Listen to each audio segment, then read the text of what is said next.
My name is Matt Jordan. I'm CTO of Digium, and with me today is Matt Fredrickson, Engineering Manager at Digium and lead of the Asterisk team here. We're here to talk today about Astricon, the open source telephony conference that features Asterisk and a whole bunch of other really great open source projects, as well as all things Asterisk 14.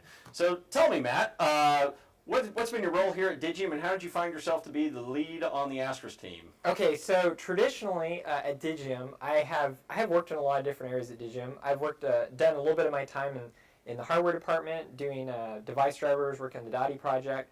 I've also indirectly worked on the Asterisk project over many years. And the last few years, I've been spending some time working on some internal web services related projects for some of Digium's infrastructure. When I was approached about 6 months ago to see if I'd be willing and interested to... I think we've all told you, really. Yeah. Yeah. You can say that. So we've all told you to be the lead on the Asterisk team. Yeah. It was, for me, it was a really, really cool opportunity. In many ways, it was like coming home for me because I've like I said, I've been working with a lot of the people that have worked on Asterisk over the years for a very long time, and also been able to do a lot of Asterisk development in that time as well, just not as part of the core team in quite a few years. So welcome back home to the Asterisk project. Thank you. It has been really awesome. I can't understate what a great group of people it is that I work with. Some of the most intelligent people that I know, and every day they are continually challenging me and helping me to learn to be a better project lead, and also to work with good engineers. We're going to see a whole lot of those people in a couple of weeks too at Astricon, aren't we? That's right. We're going to have at least 4 members of the team beside myself there that work directly on the team. Obviously at Digium there's a number of different parts of the company, and people work indirectly with the Asterisk project as well. So we'll have a number of engineers that work in the core project at Astricon, and we'll be able to answer questions that people have, and also be able to help people with concerns and complaints and things like that. It's good for us to be able to get in better touch with our user base. And it's not just the Asterisk community, Asterisk developers here at Digium. There's going to be a number of Asterisk community developers actually coming to Astricon as well, right? For AstroDevCon, and also giving a number of great talks at Astricon. That's exactly right. That's all right. I think right now we've got, from our greater development community and those who've expressed an interest in attending our developer conference, which happens, you could say prior to Astricon, at least at the very beginning of Astricon, we have at least 34 people so far that are coming. That's awesome. From all over the world, different locations, different companies, who all are interested in the advancement and the progress of Asterisk. Many of them who use Asterisk in production and in large systems and at large scale. So we're always very excited to talk with them about their needs and what's going on with them. So what talk are you most interested in at Astricon? What have you seen on the schedule that piqued your interest? It is so hard to answer that question. There are so many good talks at Astricon. One of the things that I really love about Astricon is how there are talks for every level of interest related to Asterisk, and also related to open source telephony. There are talks related to, if you're very technical, there are talks about low-level aspects of Asterisk, about how to use different interfaces within Asterisk directly, programmer interfaces, how to set up and configure Asterisk. But you can also go beyond that and also get a lot higher-level talks about some of the really interesting frameworks that you can utilize with Asterisk to make more powerful telephony systems, and even going steps beyond that from a technical perspective of large-scale telephony systems and how you integrate Asterisk into a larger telephony ecosystem and utilize it to solve big telephony problems. And also just some of the implications that have occurred from using Asterisk in different systems. I know Anthony Russell, for example, has a real interesting talk about how Asterisk changed the political landscape in South Africa. So you've got talks at that very high level, all the way down to a talk by Sean McCord on using Go, the Go programming language with the Asterisk REST interface. So that's right. Covers a whole spectrum and all different ranges of interest at Astricon. So it's going to be looking forward to it. It's going to be a whole lot of fun. And that's what, September 27th to the 29th? That's correct. Awesome. So we've got just a few more weeks then until the release of Asterisk 14? That's right. That's what we're hoping, right? Astricon is traditionally the time that new versions of Asterisk are released, and we are aggressively working on getting 14 baked and ready. And actually, to this point, we haven't had a huge number of difficulties in that process. It's been really, really pleasant.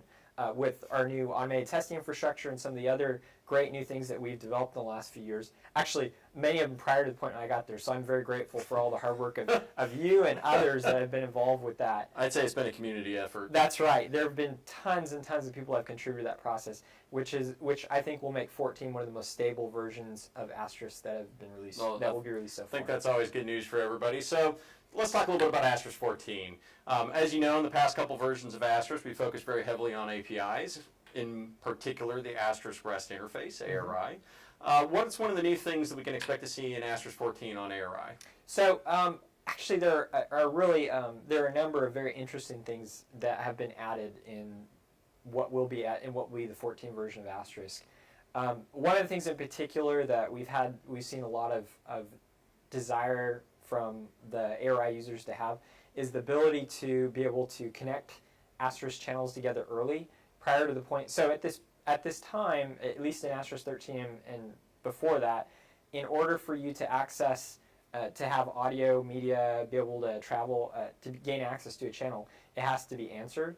And so that is all and good, but if you have any early media, like early ringback or early, at one time, I think it was either the FedEx or the UPS, the IVR, you traversed the entire thing prior to the point where you received an answer or a connect back from the far end signal. I don't know if they still work that way, but there are many cases where it's very useful to be able to send back that early media to a connecting channel who may be dialing out on another interface.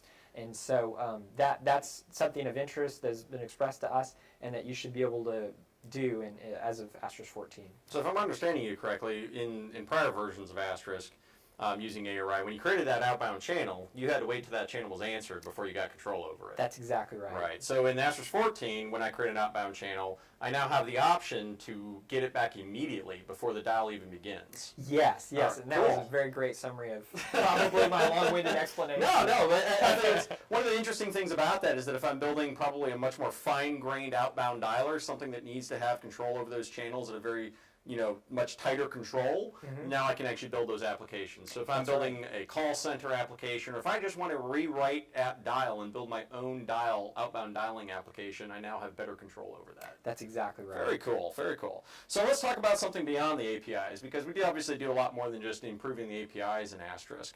What's one of the other new features coming in Asterisk 14 that you think might be kind of cool? So, what is cool, right? So Asterisk is really cool big, to us, right? but maybe also cool to some of the people who might be watching this. Exactly. So Asterisk is really big, and that's one of the blessings and curses of Asterisk, right? It fits in so many different problems. It solves so many different problems in a telephony system for many people. One of the things that we have focused on at Digium and are focusing on is how to make Asterisk a better player in a larger telephony ecosystem. We could spend a lot of time trying to make Asterisk do anything and everything for everyone, but at a certain point you spread your expertise too thin and you start being not very good at anything for anybody. And so one of the things that we are doing right as of Asterisk 14, or we have worked on, my team, I can't take credit for their work, but they've worked very hard on this, is adding support for the ability to share device state and extension state within Asterisk with other entities like presence aggregation type entities like OpenSIPs or Camilio or anything else that can aggregate presence and act as a presence proxy to other SIP endpoints. That's awesome. And it's, there's a lot of people that build larger telephony systems that integrate with Camilio and other things who are very interested in this feature. Right. So if I'm, if I'm building a single Asterisk system, but as soon as you get past that single Asterisk system, very often you'll put a SIP proxy in front of Asterisk. That's right. And this allows you to push more of that processing that goes on traditionally within Asterisk into the actual proxy layer. So it actually manages the subscription state for your endpoints and everything, but Asterisk still is actually producing the actual device states and presence states that those phones need to consume. That's exactly right. That's really cool. Awesome. All right, so sounds like we got some great new features in the pipeline coming in Asterisk 14. I think it'll be really great for the community, great for the overall project to get that release out there. From a larger perspective, where do you see the Asterisk project going? So one of the mantras of where we want to go with and after 14 is bigger, faster, and stronger, right? It seems As the a song little goes, bit right? cliche, right? So Asterisk, there's always a push-pull struggle with Asterisk in deciding what direction to devote focus to. And to be honest, Asterisk, one of the neatest parts about Asterisk is the fact that it is an open source project, and we have tons and tons of contributors who push it in directions we did not even imagine up front, or we didn't clue them in to do that. They just areas that people naturally on their own and with working within the context of their own problems, directions that they need to push Asterisk in. From Digium's perspective, some of the areas of interest that we have. So number one, so bigger, right? Bigger. We would like to see Asterisk continue to move. You could say upstream in terms of what it's able to do.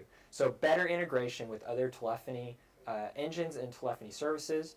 Part of our efforts for that is improving the ARI interface. So fleshing it out further, so it's a more complete interface, so that web developers can better interact with Asterisk. It's web development and web developers. There have been many different infographics. I think that's called infographics or whatever. I've seen a pile of them, and Google talks about it all the time, right? So they're always pushing Chrome in the direction of what is Chrome missing in terms of making it a more complete environment, and what is the web missing in terms of making it a more complete environment. And a few years ago, they decided that real-time communications was missing, and so they started the WebRTC project at Chrome, right?